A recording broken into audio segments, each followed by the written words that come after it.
Welcome to the Kaiju Podcast. I'm Ralph. I'm Jorge. And today we are talking about the Valley of Gwangi. 1969. Oh, I guess it was that late. It was shot like a couple years before, something like that, but it was delayed in its release, essentially, I think. Have you seen this movie before? You know, I don't know if I'd seen it straight through. I'd definitely seen parts of it before. Right. Yeah. I think I've seen it like a long time ago, and the only thing I remember is the cowboys lassoing the dinosaurs. Right. The rest of it I don't remember at all. First off, right off the bat, the opening credits. I love the opening credits. The font? Not only the font, but like they had those like drawings of dinosaurs. Yeah. And cowboys, but they were like cropped, so you only got little glimpses of it. As to like not spoil the fact that there was like dinosaurs in it. Yeah, when the title card came up, the Valley of the Gwangi, and it started all like Ripley, and just kind of stays for a second. I was like, oh, that's kind of cool. I was trying to get like a freeze frame because I thought that might be a fun like T-shirt, like just to isolate the writing. Yeah, it was the writing like really stood out. It was like it was like it was like green and purple. Yeah. Yeah. Well, yeah. Yeah, and on the background of like pink and purple, like it looked cool. Yeah, I kind of was getting anxious at the beginning of this movie. Because it takes about halfway through to get to the Valley of the Gwangi.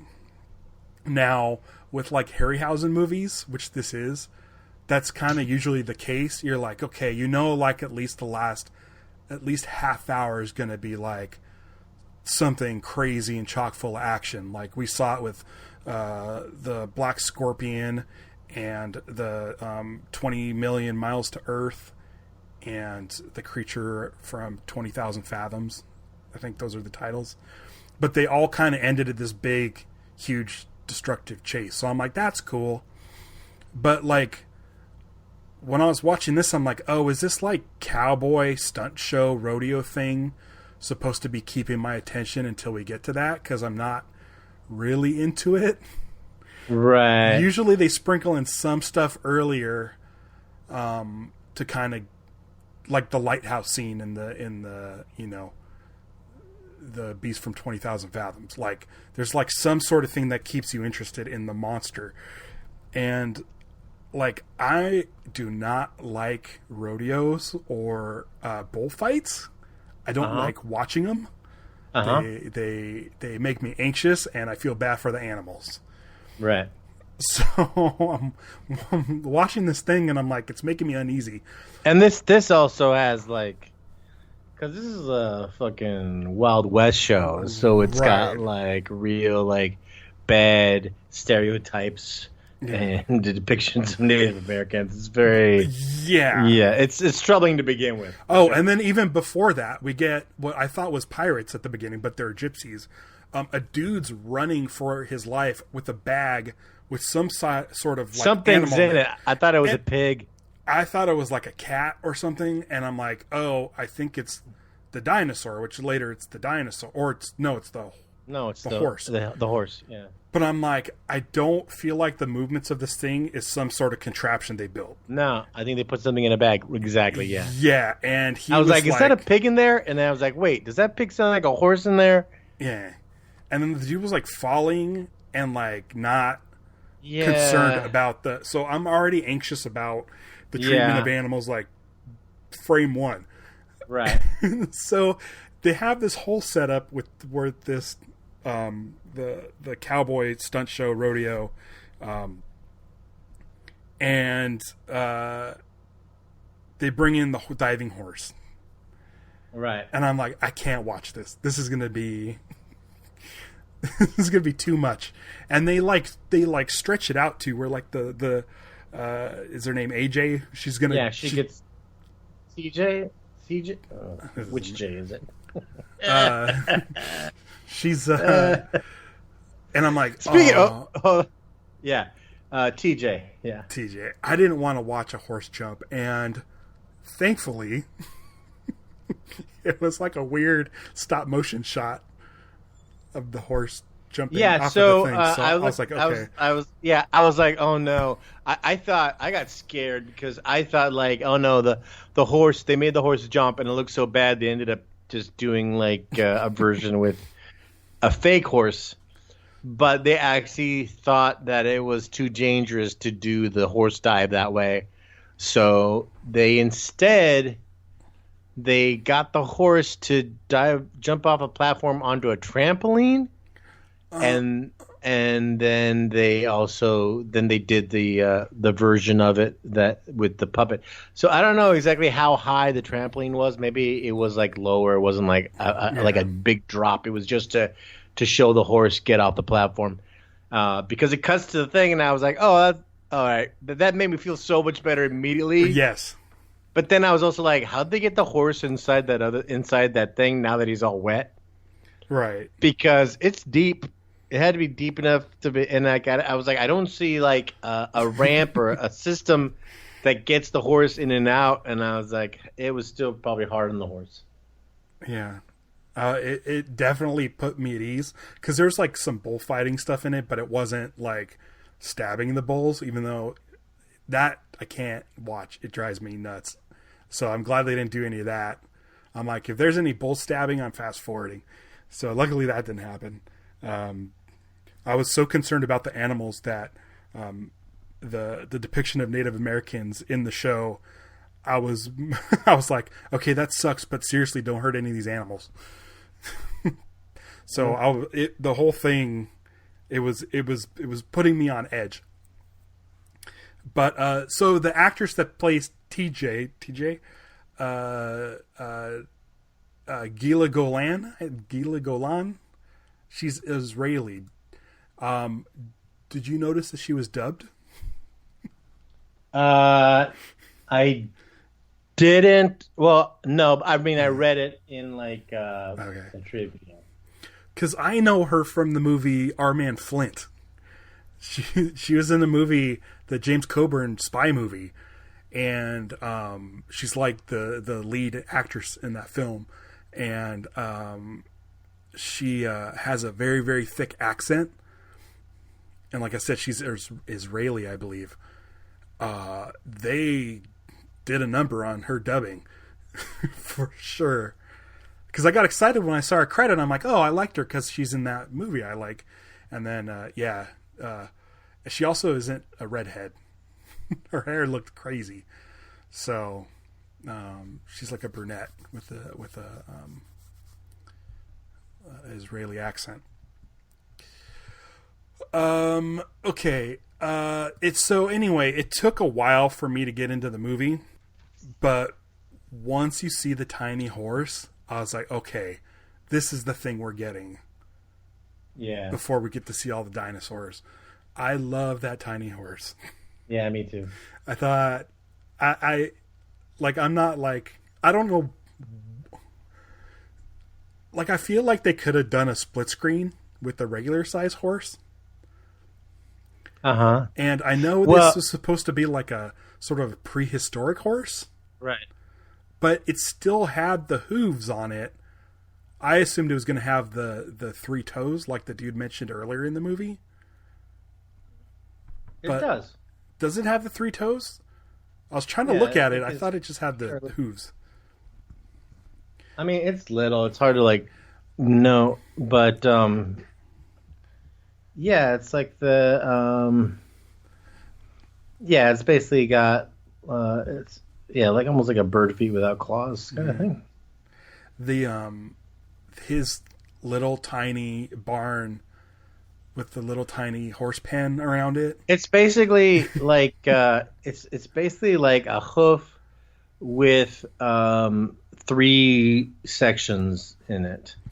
You sent me the picture of the model. Yeah, if you zoom in on the model. Oh, okay, I see. It's got see how it's got like the little indentations? It's like that. Yeah. Yeah.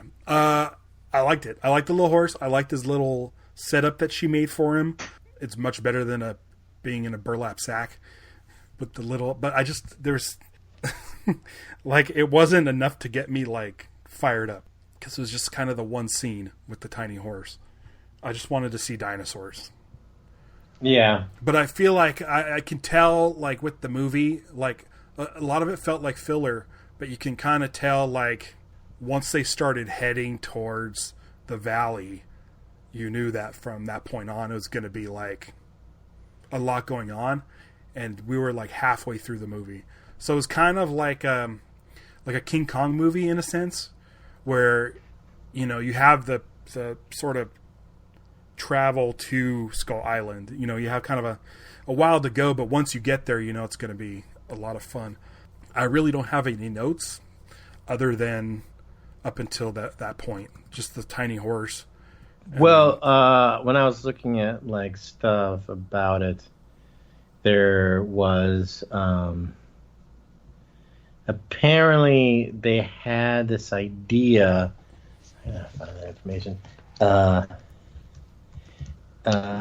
This was like this concept was from Willis O'Brien. Oh, really? But it never happened until this time later. Like they came like back in the 40s? Yeah, it was like it wasn't. I don't think it was necessarily this, but like the idea, the sequence of I think cowboys and dinosaurs was like this idea they had that was they had a thing they were going to do. They called it something like Cowboys in Africa. Oh, okay. Let me get it for you. And that's where the roping, or maybe it's in that. Maybe it isn't in this particular. Special effects pioneer Willis O'Brien began pre-production at the RKO Pass Studios on a story by Harold Lamb about a huge T-Rex called Gwangi, with John Speaks as producer in 1941. It was canceled when studio management changed.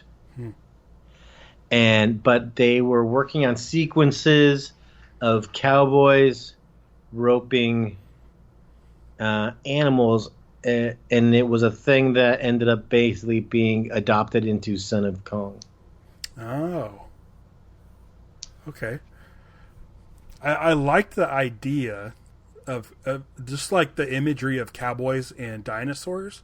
Yeah. Is like the most like 50s sounding thing ever to me. Like kids, like when you see kids and like when they have like a period piece that takes place in the 50s, kids will be dressed as cowboys. And yes. I could see them holding dinosaur toys. I like the idea. I don't know if the movie is up my alley, but once they get into the valley, it got way more fun. And I was excited because I only knew about like the T-Rex. I remember only seeing like the cowboys lassoing the T-Rex. Yeah. It's like the footage they use for like, you know, generic footage on a television in a movie in like the 80s or something.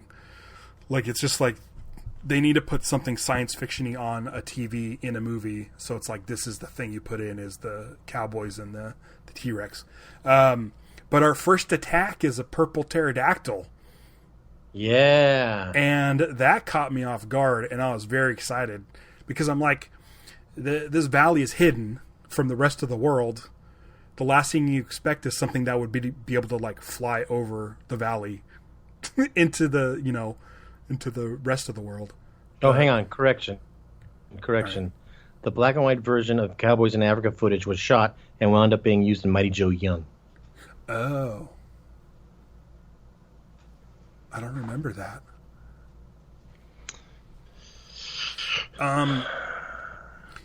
So I thought the purple pterodactyl was cool until like everything was purple. That all the dinosaurs are purple? Yeah. Yeah. And I'm just trying to think, like I was like watching it, I'm like, why are all the dinosaurs purple. And then I was like, was this supposed to be like black and white? And they need to use like that purple so the stop motion stands out in a black and white film. Was it because it couldn't be blue or green because I don't know, because green screen technology? Later on in the movie, the T-Rex is not purple. It's like gray with like a red mouth. And I don't know if it's a photography thing, if it's something that happened later, but it's just kind of like I thought the purple pterodactyl was just like a cool style choice. Yeah.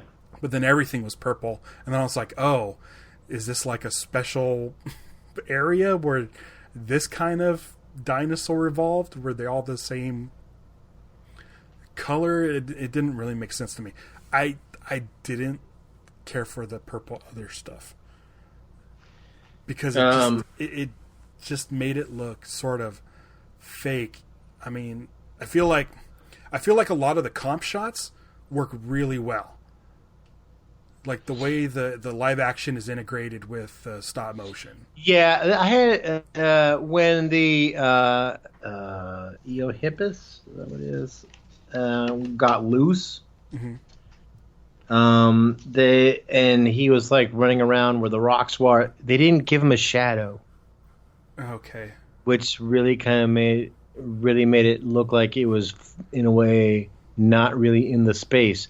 Later on, the Gwangi had a shadow, and so that worked, but They didn't quite get a shadow on this one. I don't know, maybe it was like because it was little, they had to shoot it at a different angle, and the way they laid it, they didn't cast a shadow on the ground. Mm-hmm.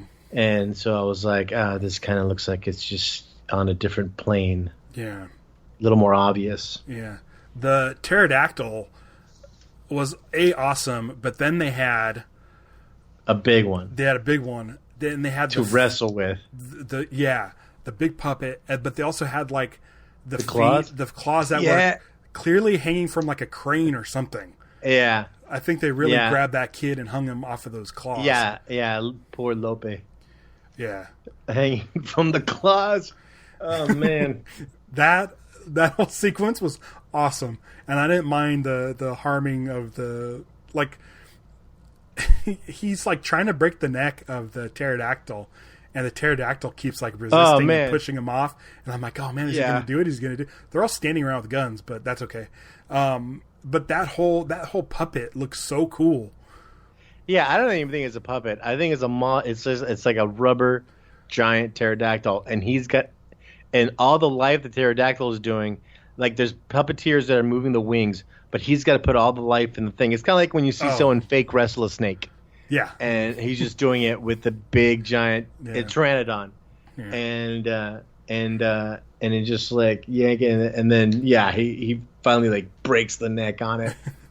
This is clear. It's so obviously like this is a movie for like 14-year-olds. Right. And it just hits all these marks. Like it's got cowboys being tough and wrestling dinosaurs. There's so much. Yeah. They have names like, what are their names? Tuck Kirby and Champ Connors. It's so like masculine. Right. Did you see the guy drinking out of the water jug that looked like a nipple? Yes. By the way, my dog Monkey can't handle on-screen horses. Really? If I'm watching something and a dog comes on the screen, a horse comes on the screen, or a bear comes on the screen, she goes nuts and she barks and she like raises up on her hind legs trying to get a better look at the TV and stuff, and goes crazy. And there's a lot of horse stuff in this movie. What about the little horse? I don't. Well, eventually, before we got to the little horse, Becky ended up taking her into the other room, and she watched something else on the TV in there. And then I paused it, and then when I got back to the movie, Monkey was back in the living room, and then it started up again. And so Becky would just kind of like hold her, and she would kind of like growl under her breath a little bit. But horses on screen, she could not stand them. That's hilarious. There's a lot of horses in this movie. Either that, or she's really excited about them, but she just barks and barks. Yeah, I don't think there's. It's it's fun. Anytime like a dog food commercial comes on, she'll scream. She'll bark at that, and like I like watching nature shows, and she'll go crazy about everything that comes on. That's funny. Any reactions to dinosaurs? It's hard to tell because most of the dinosaurs were surrounded by horses. Oh, okay. Sometimes she can tell if a monster growls, she'll start. That'll set her off too. Sometimes, wow. like so it's possible. Like the growling of Gwangi, and when it's snapping, that could have set her off too. I mean, she went crazy during this whole movie. Yeah. Except when we finally took her and put her away. What about elephant growling? I don't know if this. Actually, I don't even know if she was there when the elephant part happened here in this one. I don't remember now, but I think she might have barked at the elephant in Behemoth. No, that was the million, 20 million miles to Earth. Yeah. She might have growled at that one. This is okay. So this is just for me.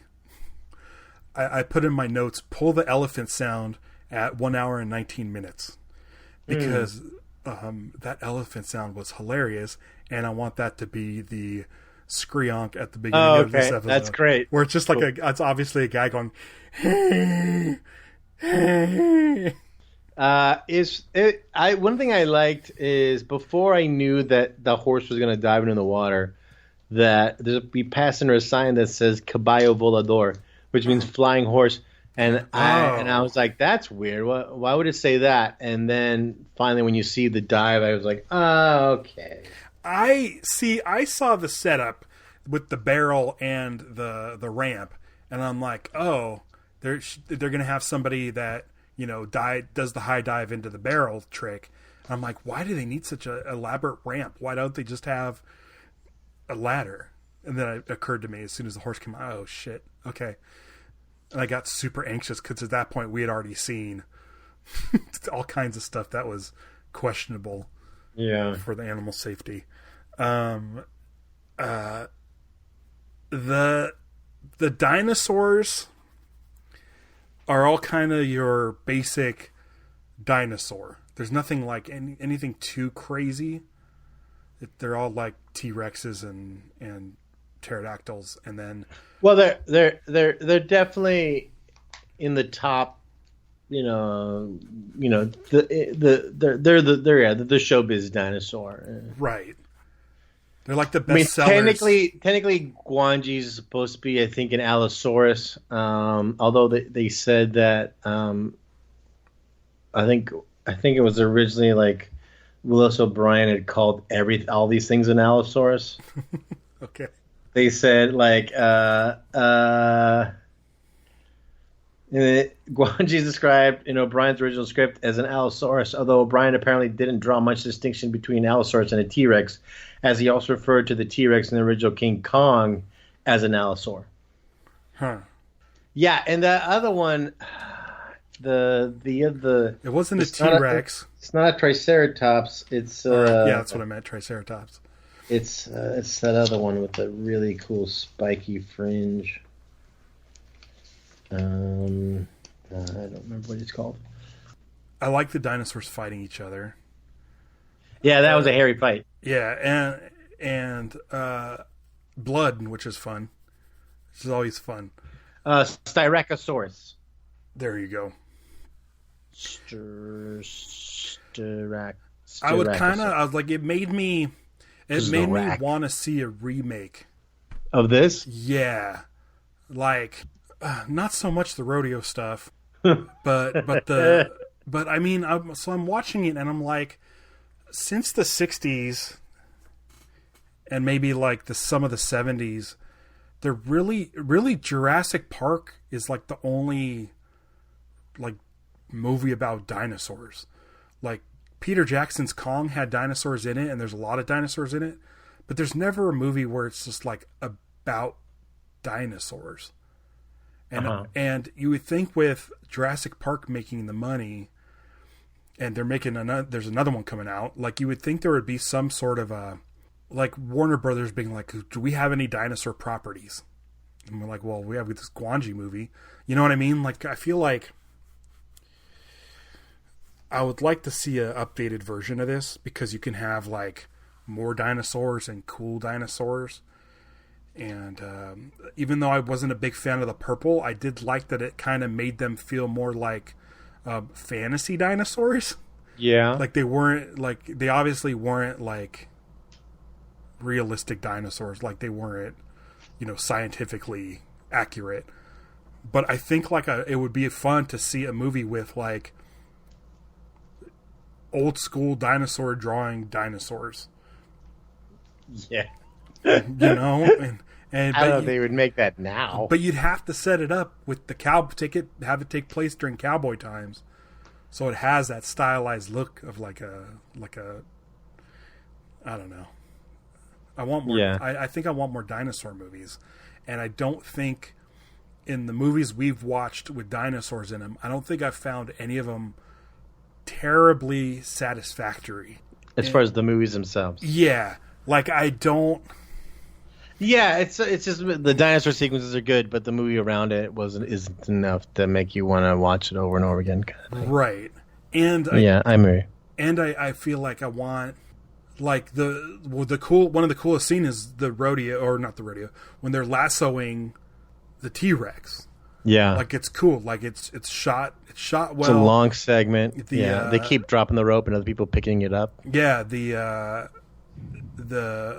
integration with the ropes, with the stop motion character and the live action. Yeah. Like it all works. It all blends really well. But I just want like I don't know. I feel like Jurassic Park is such a has its like formula and it works.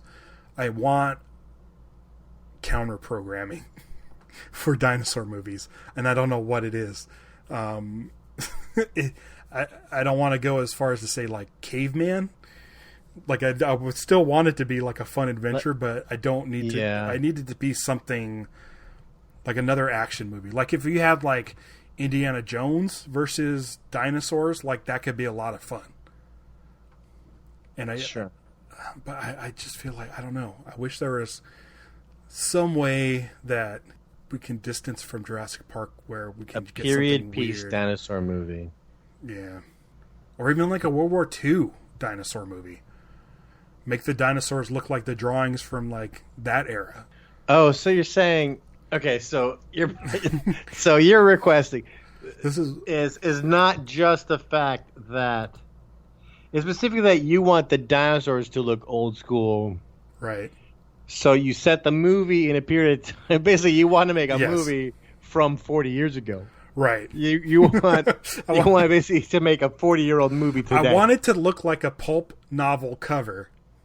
Yeah. Where the old-timey guy and the old-timey dinosaur drawings. I don't want these like the velociraptors now look like scientifically accurate. Like scientists have said, "Oh no, it actually looks like this." None of that. I want I want the dinosaurs to look how people used to think they look like.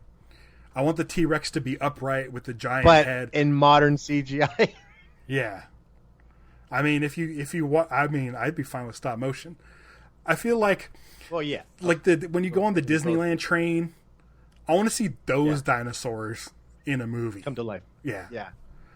I mean, in a movie, they could be fighting alive. Yeah, I want to either fighting cowboys or World War II soldiers or something like action heavy.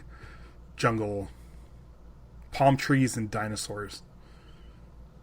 This movie didn't have any palm trees in it. It needed palm trees. Like a volcano that's always smoking. I don't know. I guess I'm just going to have to write it. And then it'll never get made because who wants to see a cowboy dinosaur movie? Okay, so the movie when they bring they calling him Gwangi, the dinosaur. They bring him in the cage, and that cage breaks apart faster than I think even like the Kong 76 cage. It breaks so fast. Well, you mean the one on the wagon cage, or you're talking about? Oh, I'm talking about the show. I forgot about the wagon part. That was cool. Okay. Yeah, you know what I liked about the wagon is those big wooden wheels. Yeah, see, like it's imagery like that I really like cowboys with a giant wagon with the dinosaur in it, like traveling across like the Old West. That's cool. That was neat. That would be like if I was a kid in the 50s, I'd have that pencil drawing on my wall. Cowboys with a dinosaur in the cart. Just give me. You know, I wonder if I wonder how many movie clips include basically a T-Rex type of animal fighting a Triceratops type of animal. It's like the legendary dinosaur rivalry, right, of all time. It's like it's all. I think it's part of it's because like the whatever the Triceratops or similar, maybe a Stegosaurus, because they but maybe. But the thing about the Stegosaurus, like it's the fact that Triceratops and this other guy, they have weapons. Yes. I guess Stegosaurus probably has those tail spikes. Yeah. At best, but the fact that like it's always like it's always a challenge, but they always show them that they probably didn't ever fight like that because it's much too dangerous. It's much too dangerous for a T-Rex to attack a Triceratops from the front. Right. I always that image of like the Triceratops and the T-Rex circling each other. The tails are kind of bending around and they're kind of making a circle shape. Like it's a good fight because it's fun to watch, for sure. Because like the T-Rex is big. It's got the little arms though. Yes. And then the Triceratops is short but has the head spikes so it can get in underneath, and it's like, oh man. Like it's a good matchup. Yeah, it's a bullfight. Yeah. I'm sorry. I probably watched. I don't know if I'd watch. Like if it was real, I don't know if I'd be able to watch that. Unless it was in the nature. I'd love to see like a super cut of like T-Rex fights. Yeah. I'm just like it's kind of like that that one thing it's like that one movie where they showed all the different clips of the old dinosaur movies. Oh yeah. We're like, oh, that's something my favorite part of this movie. Yeah. Yeah, I bet you there is. If not, it'll be easy to make. But yeah, I don't know. That fight was great, and there was blood, which was awesome. Yeah, and it's 60s blood, so it's really red. Yeah, and which when I saw the red blood, I'm like, oh well, maybe the dinosaurs are supposed to be purple, because it felt like the red was a correct color. I don't know. I don't know. The purple really weirded me out. Yeah, I think they were intentionally that color. I don't know. You know, what if like that's just the color of the clay, or maybe. Whatever they sculpted in. Maybe. Because like the Pteranodon was black or olive-ish kind of when it was the puppet version. Yes. Yeah. The one who was wrestling. And but that's what I'm saying. The legs, the Gwangi, the close-up head, wasn't purple. Well, the thing is, but you know what else? Those aren't shot at the same time. Those are shot in different places at different times. Right. Like they shot all the horse stuff before they animated the Gwangi on top of it. So okay, at the beginning of this movie, it says shot in Dinovision or Dinorama or something like that. Dynamation. So I was thinking, oh, maybe it's purple because you needed some sort of special glasses when you watched it, and they would make them look more like 3D or something. I don't know. I was trying to figure it out because they were so purple. Because what does Dynamation mean? You put on the glasses, and then it becomes it looks like a dinosaur color. Like maybe they pop out instead. Dynamation was the Ray Harryhausen dynamic animation, basically. I think so. Like Art Clokey, I think owns. It's right? It's not Claymation. Dynamation like Dynamo. It's dynamic. I think it was a thing that was like early on. I think it was like It was. I think they even said this might have been the last one that was said it was filmed in Dynamation.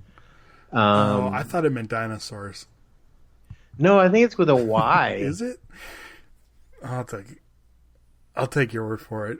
I just assumed because maybe my brain wanted it to be dinosaur, like because there was like dinosaur drawings in the credits. Yeah. Yeah.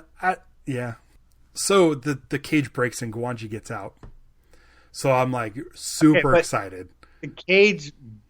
You mean this is the show, right? First of all, the cage system is great. It's it's like that kind of steampunk era thing where it's like it's the way that the curtain stays in place is because of ropes, and the ropes pass through these faces. Yeah. Is that whole ornate system set up, and essentially there's like a hot air balloon or something, and that wants to lift the curtain as is.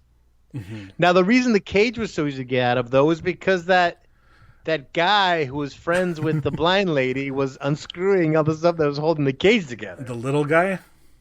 Yeah, the little guy. Oh my gosh. Okay, can we talk about this portion of the show?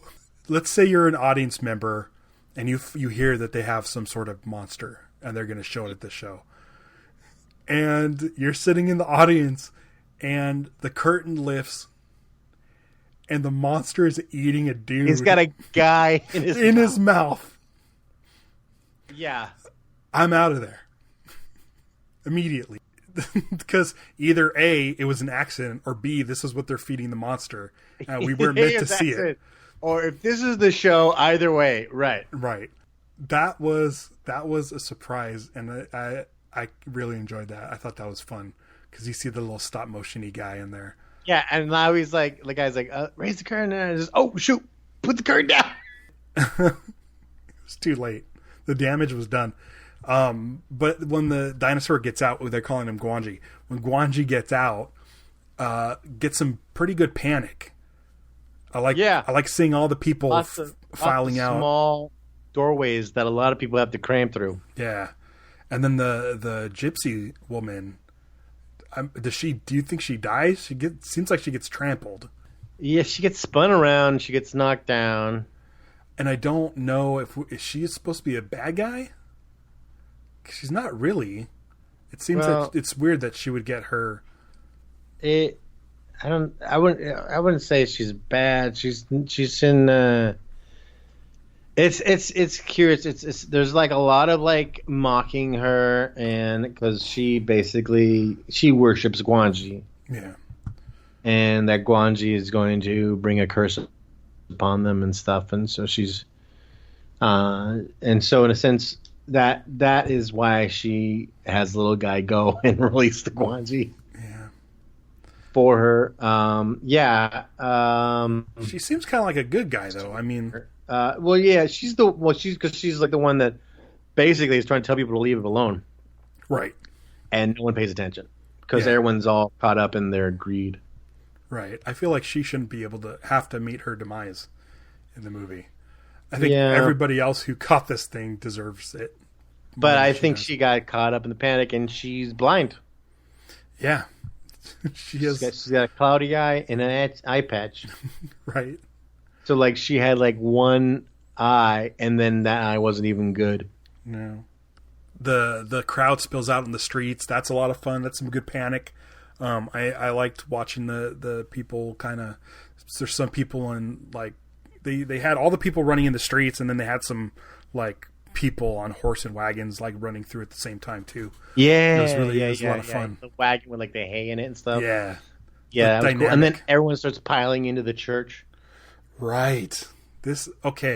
So as soon as Gwangi gets to the church, I'm like, okay, here we go. This is going to be some good like Harryhausen finale stuff. Like, you know, like he probably worked on this first. Like this is the shots he like. Sure. He like did on his own, or like I don't know. Well, you know, wait. We've skipped the elephant. Oh, we did skip the elephant. I forgot. That elephant didn't want to be there to begin with. No, but also he just kind of lingered. Right. He would complain and linger in place a lot. He didn't make a break for it ever. Right. This scene was all right. I think since we just saw it in 20 Million Miles to Earth. Yeah, a monster fighting an elephant. Yeah. I think I like that one more. And also this was in color, which kind of was, I think, a little more off-putting as far as the elephant goes. And then the elephant sounded funny. Yeah, the blood and stuff. Yeah, it was a little harder a little rougher. Yeah. And I feel like the elephant didn't deserve it. Yeah. It was all right. You know what sound effect I did like? When the Gwangi would snap. And it made a really hard kind of... He had a little... His snap had a little rhythmic sound to it. Like when he was biting the ropes and he would snap them off and stuff. It was kind of a cool added little extra sound effect. It just kind of made his mouth seem that much more dangerous, I guess. I don't know. Yeah, okay, so then the church. I love this sequence. This sequence was great. Like it was, I think, like a lot of... I feel like in this sequence, the dinosaur wasn't as purple. And then the integration with the live action was pretty good. I feel like the fire didn't look right. Yeah. Because it was obviously like shot as a separate element and it looks like a tiny fire meant to be big. Right. But for the most part, I liked all of it. I liked like James Franciscus. The exterior fire, the fire on the outside of the church looked great. Obviously, that looked like it was something they lit on fire.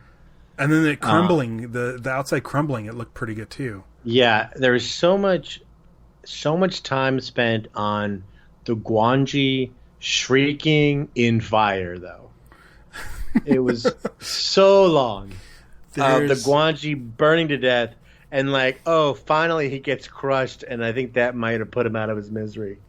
There's a movie called Yongari, which I believe is a Korean monster movie that we don't have in our list, but they did it on like the most recent season of Mystery Science Theater, and this monster gets shot, like bloody and shot, and just refuses to die, and it's like a guy in a suit writhing around on the ground in agony, just like bleeding out. And yeah, that definitely reminded me of this, where it's like, okay, the stuff fell on Gwangi, he's done, and then he's still yelling, and you're just, oh my god, something, either get him out of there or knock more building down or something. It's freaking Will Ferrell, Mufasa and Mustafa and Austin Powers, right? I'm not quite dead. I'm very badly burned. I'm very badly burned. James Franciscus, is that his name? Yes. When he goes up the stairs in the church and grabs the spear off of the wall and stabs it in the neck and stuff, I thought that was cool too. Yeah. I like any time sort of the stop motion monster interacts with the live action human. Yeah, I also like when they because they stabbed the I keep wanting to call them the Triceratops. There's that part where they stabbed that on the Styracosaurus. They stabbed him in the fight at one point. Right. Like it's like, oh, he just like rolled up on him and just stabbed him. Just gave him a stab. That guy. And then after the basically the church is burning down, the pan across all the people and stop on Lopi with tears streaming down his face. Actually, they aren't even streaming down his face. He's got two big lines of tears that are just stuck in one place, just sitting there on his face. That was good. I like the finale. Pretty much from the time we get to the valley until the end, I was entertained. There's a lot of fun stuff in there. But the first half is just kind of drags. Yeah. And the characters' relationship isn't really fun enough to like sustain the whole thing. And the whole relationship between the man and the woman too. It's like, all right, so there's history, there's X, but it's all is forgiving very quickly, and then the other way, and then it just keeps. It's just kind of contrived. Yeah. I'm all out of stuff I got for nothing this to one. add. Yeah. I like the Harryhausen stuff. Yeah. It's always fun to watch. That's basically it. It's fun to watch the monster stuff. Yeah. This is good for a background of a Halloween party. I was kind of I was kind of entertained of the fact that Pteranodon took off with the donkey. Oh yeah, that was the introduction. Was that he stole the mule or whatever it was? Like that was that was kind of funny. Speaking of funny, how about the part when the professor guy fell into their trap? Oh, that was good. And then it's just the shot of everyone looking down at him from the thing and just chuckling. It's good. That was good. Alrighty. Yeah, it's not. There's other Harryhausens I would watch before it. Mm-hmm. But it's the dynamic of cowboys and dinosaurs. The concept of it is so good, you just wanted more. Yeah, you pop it in halfway through and then just to kind of enjoy that. Next episode, we are revisiting Kong. Is this our last Kong movie? Well, eventually we're going to fight Godzilla again. Sometime. This is King Kong Lives. Yeah, I mean, there's other weird. Isn't there that I know every now and then I get reminded.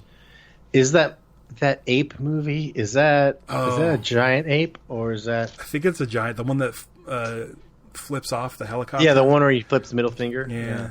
And then what was the John Landis one? Schlock. Is that a giant? Oh, is that a giant ape? I don't know. But this is like Kong proper. Yeah. This is like King Kong. So we're watching King Kong Lives, 1986, sequel to the 1976 Kong. I am definitely looking forward to that. Every time I love going like King Kong Lives. I just like calling that and the idea. Like, what if it's King Kong Lives? Maybe we don't even know yet. Maybe. I'm sure it's King Kong Lives. No, it's King Kong Lives because on the DVD I got on the cover it says something like, "You thought he was dead. You were wrong." Yeah. So we were wrong, I guess. Yeah. To fact check our King Kong 76 episode. We should have a link for that. We should have a link for that on our site. It's a little bit tough to find in the United States for sure. Yeah, I had to buy a Canadian DVD. Yeah, and I found a crazy link online, so that should be available to you on Kaiju. Oh, you know what? No. You know, we did find it. We found it in French. Oh, remember? On Facebook. It was like, yeah, it was like video online in French. Yeah, that was the one where you're like, oh, there's just one on Facebook. I'm like, I think it's. You go, is it the French one? And I was like, damn it. So yeah, look for that on kaijupod.com. You also get our links to our Twitter, Facebook, Instagram, and YouTube. Until next time, I am going to go watch the Gwangi show, but I'm gonna kind of sit towards the back. I'm gonna go wrestle this pteranodon and see if I can get his neck broken. I feel like you clearly have it. You have it tackled. Yeah. Get some people to get some ropes or something, or a cage. Can you just hold his mouth closed like when people wrestle alligators? Is it? Well, he was doing fine keeping it held down without killing it. Yeah. Just put tape on his mouth. Duct tape around. They didn't have that as cowboy times. Yeah, rope his mouth shut.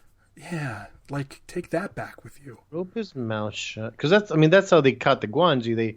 They managed to get rope around his mouth so he couldn't bite them anymore. Right. All right. And by the way, it's amazing that little wagon, he couldn't get out of that wagon. Yeah, it was made of wood, but he can get out of the cage, the steel cage. So they had to chop trees down and make that wagon? I guess. Guess the more questions you ask, though. Yeah, because they didn't have that wagon going there. They didn't bring that wagon. They didn't bring that wagon through the... No. Yeah. So where did they get those giant wheels? They had to make all that stuff. Yeah. All right. I want to go talk about King Kong. All right.